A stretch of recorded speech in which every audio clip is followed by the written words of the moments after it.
Hi everyone.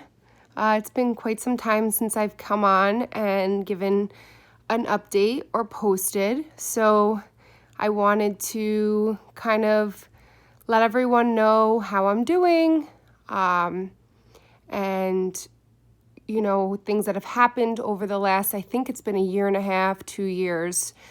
No, it's less than 2 years, so maybe a year and a half since I last posted.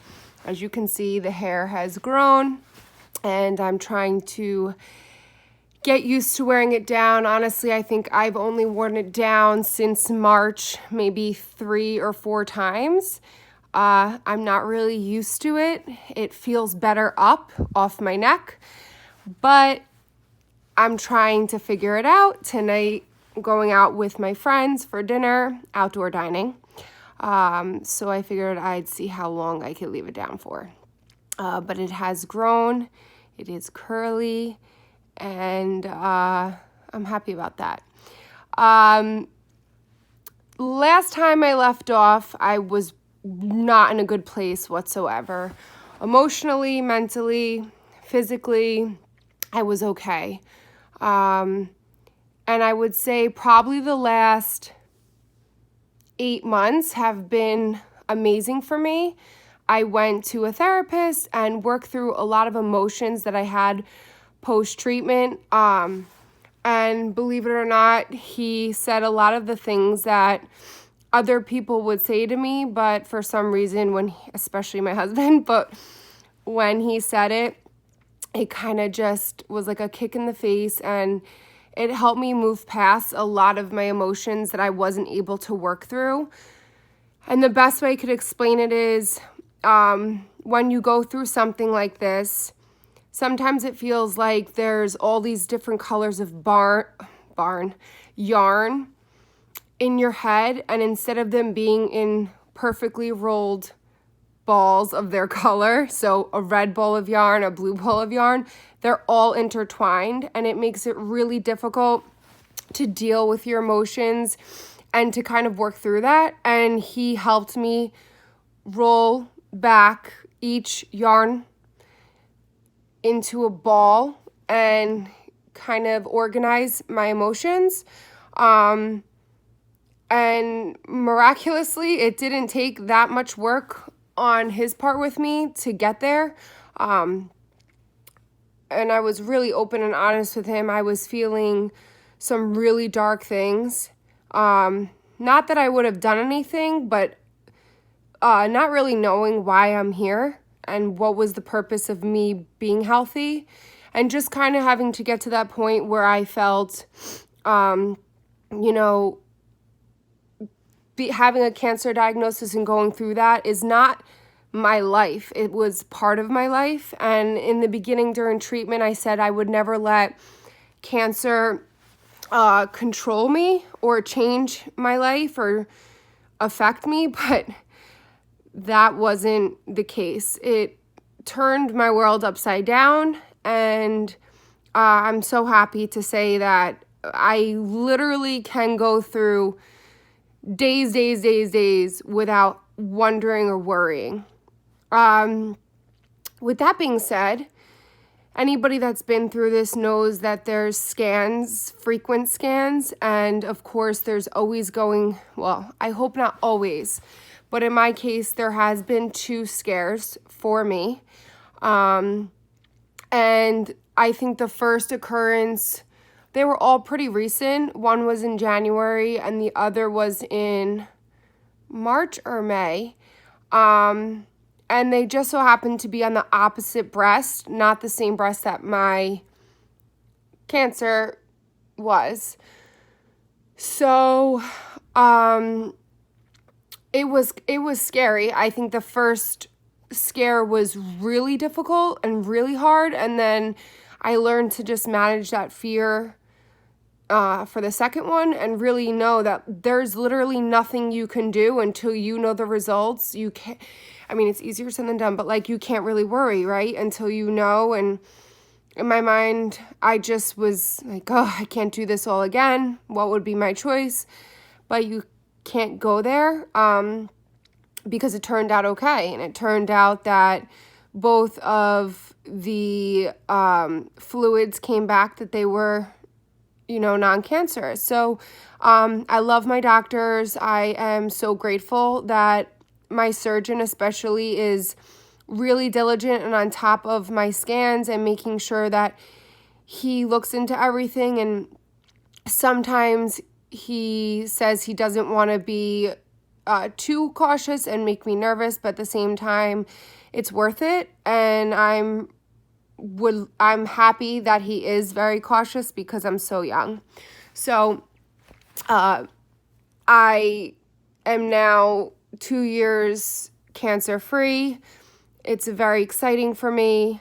Now my mind is set on getting to 5 years. My plan is in 5 years to go to Switzerland as a gift to myself. And I'm excited to get there. And I pray every day that I get there and have every year a clean bill of health, and each scan comes back clear. My next scan is coming in October or September. I don't know. But I have an MRI coming up, and I don't get nervous until I'm sitting there waiting for the results.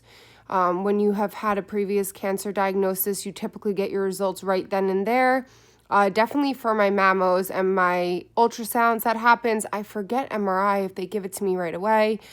But regardless, it's coming up, and worry about it when I get there. I think the reason why I decided to come on this time and do an update is because I think there's something that I guess I wasn't aware of, and I think it's important to talk about, especially when you're diagnosed at a young age. So for those that are older, this may, and you have a family already, or you're not planning to have a family, this may not pertain to you, but in less than a week ago, I found out that I cannot conceive a child.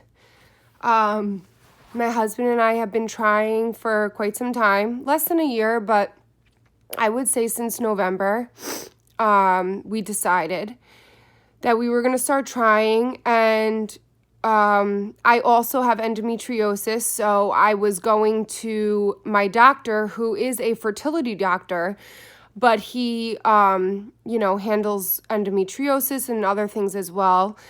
And while I was there to discuss the pain I was having from the endometriosis, because I had surgery 4 years ago to remove it, we were speaking about that I wasn't getting pregnant, that we were trying to conceive since November. So, I got my menstrual cycle back 3 months after I ended treatment. So I ended treatment the end of November. The end of February, I got my period back. And I always thought if you get your menstrual cycle back, you can conceive, right? So, I wasn't educated. I didn't have the knowledge that I do now. But I went to my doctor to talk to him about the endometriosis. I was just say endo, but endometriosis. And he did an exam, did an internal ultrasound, and said that, my ovaries looked damaged and there didn't seem to be that many eggs. So naturally concerned, because I kind of thought if I got my period back, then I was functioning correctly, right? So he said, we're going to run some blood tests, because he didn't want to go and do the surgery to remove the endometriosis if there was any chance that he could harm my ovaries more, and hurt the chances of us conceiving more, that maybe it was better for me to go on medicine, which I would have declined anyway, or, kind of deal with the pain until we figured out how I could, if and when I conceived. So I went for blood work, And yeah, so I got the results. Basically, they test something called FSH. It's a hormone. I think it's similar to the LH hormone. And it basically shows the health of your ovaries and how well they're functioning. And my numbers came back extremely bad. Basically, I have less than a 1% chance of being able to conceive no matter which way I ever did it, whether it be naturally, IVF, any way in this world that I could possibly conceive, there's a less than 1% chance that that could happen. Being that my cancer is driven by estrogen and progesterone, I would never be able to do IVF anyway. My doctor would never do it because of that. And I and my husband decided that it was just too risky. So we, and just to go back, when I first got diagnosed, my oncologist said I should go and talk to somebody about doing infertility and do IVF. And Drew and I, my husband and I at that time, we were just dating for a year and a half. And we had just moved in together, and I've got this diagnosis, and now we're trying to figure out what's best, to do. Do we go through the IVF? Still, again, putting the hormones in my body that was feeding the cancer, and take a chance and then try and make embryos and freeze embryos? Or do we say, my health came first and we didn't want to, potentially cause more issues with feeding the cancer. So we made the decision to not do IVF before I went to treatment. We didn't think that it would be good on my body. We didn't want to put the hormones in. And we both said, whatever God's plan is, it's God's plan.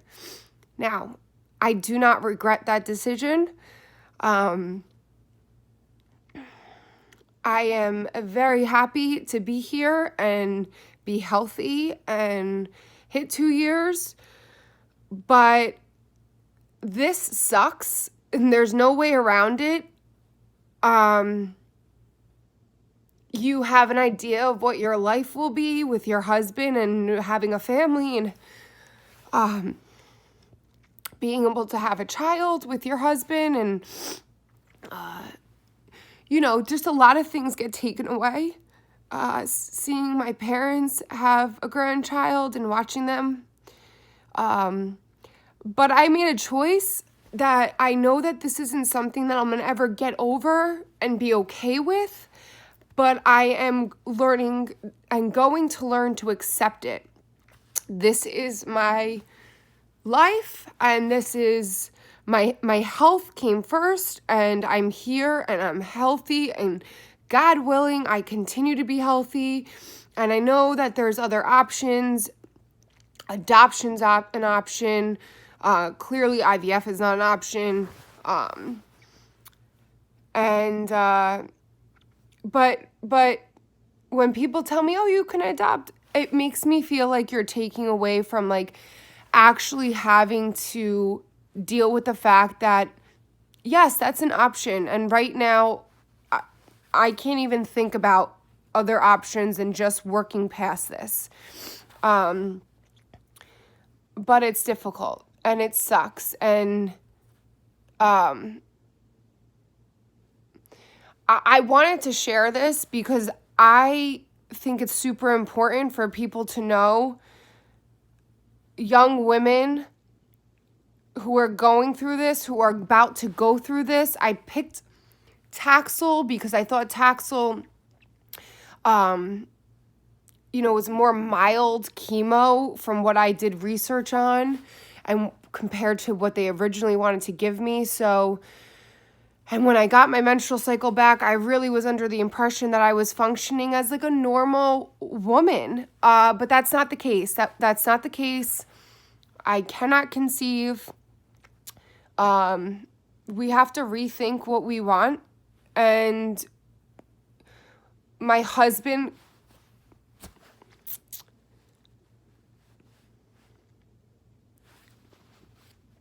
is amazing. If someone could write how a husband should react in the perfect way, it was how he reacted. So, we'll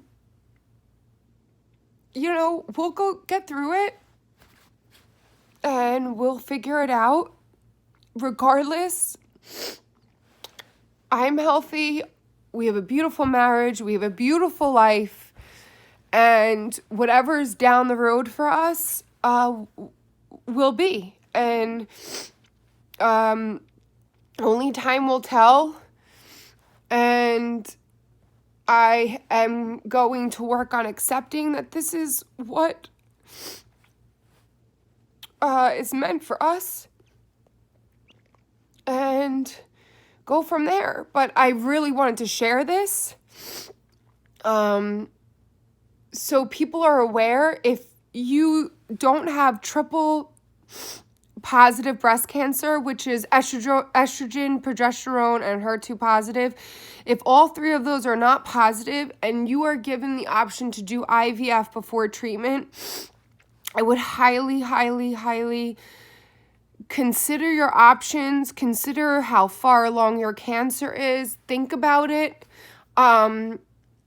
Even if you are triple positive, you need to make the best decision for you. And if you have a significant other at that time, we made the best decision for me. And now this is the situation. This is our life, and we're going to figure it out, and we're going to make it wonderful. It's just different than what we expected.